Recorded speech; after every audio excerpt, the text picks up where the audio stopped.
morning, good afternoon, or good evening, depending on when or where you're watching it from.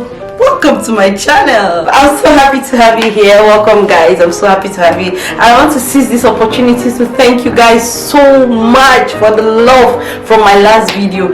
I did not anticipate that much response, guys. I was blown away. Thank you so much. God will bless all of you. Thank you for viewing, for subscribing, for commenting. Oh my God, guys. Thank you. On today's video, guys, I'm going to be telling you all about my 2019 experiences. Yes, guys, my 2019 experiences. I'm going to be giving you the tea on everything that went down in 2019 for me. I'm going to talk about my wins, my failures, my pains, my joy, the ups and the downs. I'm basically going to be summarizing my 365 days of 2019 into this 10 to 15 minutes of video. So if you're interested in seeing how my 2019 went, please grab yourself a cup of zobo, kunu, red wine, water, whatever you're comfortable. Just grab it and let's get chatting, guys. Alright. I categorize my 2019 experiences into two: my beautiful experiences and my not so beautiful experiences. Now, I intentionally choose to call it not so beautiful experiences rather than bad experience, because I've learned over time that no experience is necessarily bad. Depends on how you choose to eat. There's a lesson to be learned in every experience you encounter in life. Personally, I have groomed myself to regret nothing in life.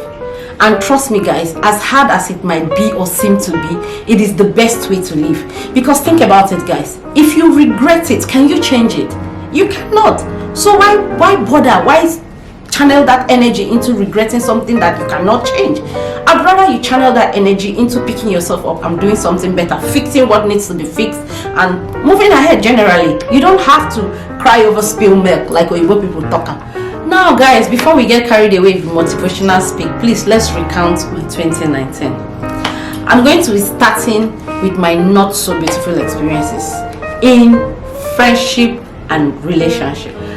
I got married in 2018 and lost a good number of friends in 2019. Guys, you see this talk about she got married and changed. I can tell you firsthand that that's not true. It's not necessarily true. That's just an assumption that people just push on everyone out there, and it's unfair. Agreed, there might be ladies who do this, but trust me, there is a small fraction of the general married girls that do this. People just generalize it because they just feel like when you say it, people agree with it. When you say this my friend got married and stopped talking to me, people kind of feel like they relate to it. But this story is not true, guys. This story is not true at all. I lost a couple of friends for this reason, or that's what I think. I can't be too sure, but I can't think of anything else. And then I came to this conclusion after talking to one of my friend.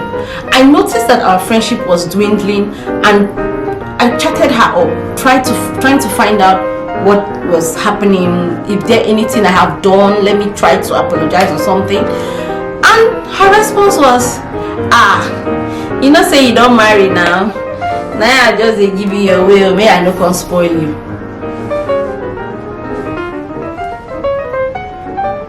Guys,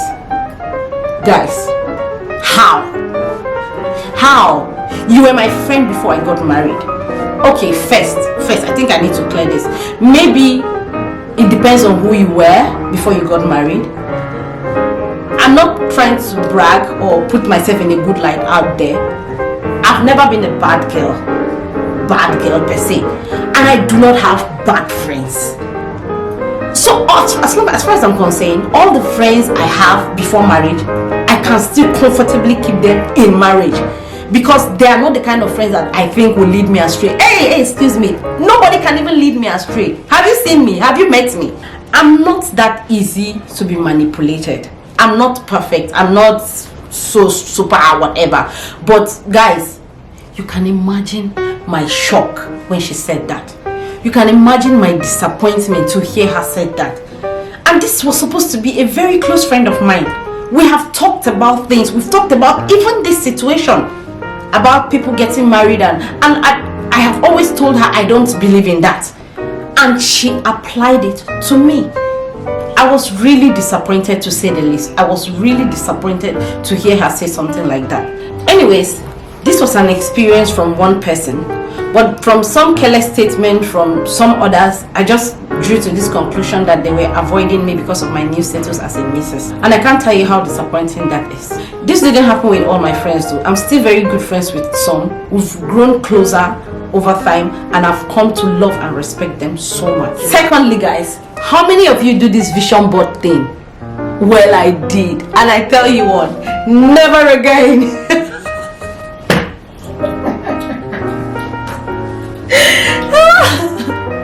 That thing, as much as it is good, it is a killer. I had a vision board for 2019 with a lot of things which I hope to achieve, which didn't totally work out as planned for a couple of reasons, and I really beat myself up about it.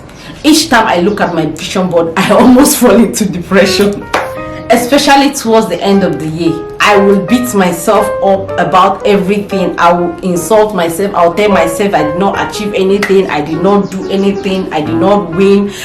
I wasn't looking at anything I did right. I wasn't looking at anything I was able to do from the vision board or even outside the vision board. No, I wasn't looking at any of those. I was just beating myself up about the things that were on the vision board that I could not achieve.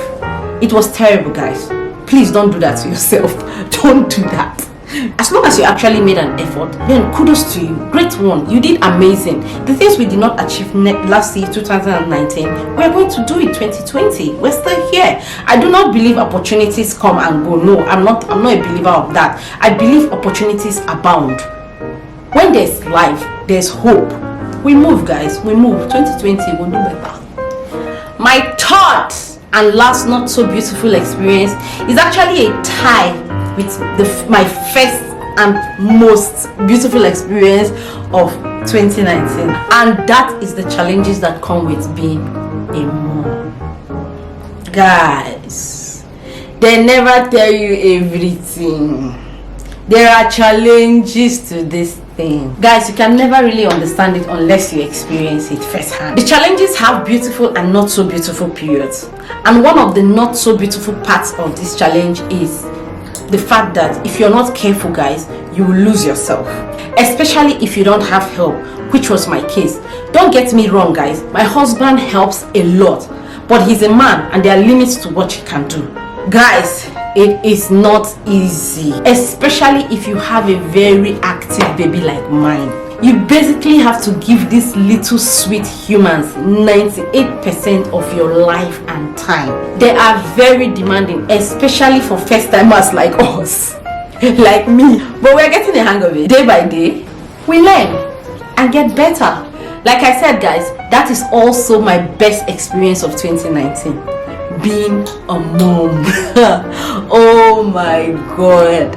Guys, I will tell you without a doubt that being a mom is the most beautiful experience of my life. Not just 2019, of my entire life. Being a mom have changed me in so many beautiful ways I never imagined that I would change.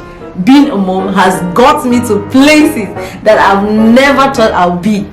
Literally, it has taken me to a part of my brain that I never knew existed. Guys, being a mom does something to you. It does. I love it so much. My daughter even makes it much more interesting for me. Oh my goodness, I live for it and I won't trade it for anything in the world. That's my first beautiful experience of not just 2019, like I said, my entire life. Now, my second beautiful experience of 2019. In 2019, I would say I found myself even more. I don't know if it's marriage or being a mom. I'm sure they both have a role to play in it though. But one outstanding thing I noticed about myself in 2019 coming into 2020 is how focused I have become. I'm not one that cared about people's opinion and thoughts before now though. But guys, now it's totally on another level. I am so focused on my stuff and growth. I am closer to God. We have an excellent relationship and I can't begin to tell you the benefits of this. I'm so at peace with myself and everything around me. God is awesome, guys. Find him and you will never regret it. My little madam. Now, if I'm asked the question, was 2019 a good year for me? Oh, absolutely. 2019 was the best year for me. I gave birth to life. Nothing trumps that, guys. Nothing trumps that. Guys, if you can relate to any of this my story, whether the beautiful experience or the not so beautiful experience, please comment below. Let's know what we are going through. Let's encourage ourselves. Let's have each other's back. Let's tap each other's shoulder. Let's give kudos to each other. And let's pick each other up. We are friends and I'm always there. Thank you so much for watching, guys. I'll see you on the next one. Please do not forget to subscribe, like and share my video. Please, some of you watch and do not subscribe. I don't know, the subscription is free, guys. It's free. There's a red button down somewhere. Please just click on it, and you know what, click on the notification bell. There's a little bell icon just close to the subscription. That's where you get to know when I post a new video. It just shows up on your feed. Please, thank you, guys. I love you. I'll see you on the next one.